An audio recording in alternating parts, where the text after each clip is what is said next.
ఏపీలో ఆర్టీసీ బస్సులో జర్నీ చేశారు సీఎం చంద్రబాబు సతీమణి నారా భువనేశ్వరి. ప్రభుత్వం అమలు చేస్తున్న శ్రీశక్తి ఉచిత బస్సు ప్రయాణ పథకాన్ని స్వయంగా పరిశీలించారు. శాంతిపురం నుంచి తుమ్మిసి గ్రామం వరకు ప్రయాణించారు.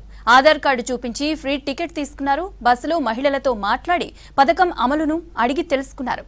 తర్వాత తుమ్మిసి పెద్ద చెరువు దగ్గర నిర్వహించిన జలహారతి కార్యక్రమంలో పాల్గొని ప్రత్యేక పూజలు చేశారు భువనేశ్వరి. కుప్పం ప్రాంతంలో నీటి సమస్యలు పూర్తిగా తీర్చాలన్నదే సీఎం చంద్రబాబు లక్ష్యమని చెప్పారు భువనేశ్వరి.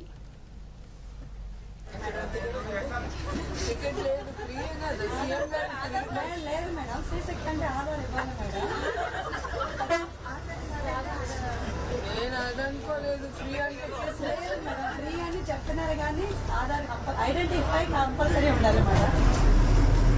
చాలా స్ట్రిక్ట్గా ఉండాలి.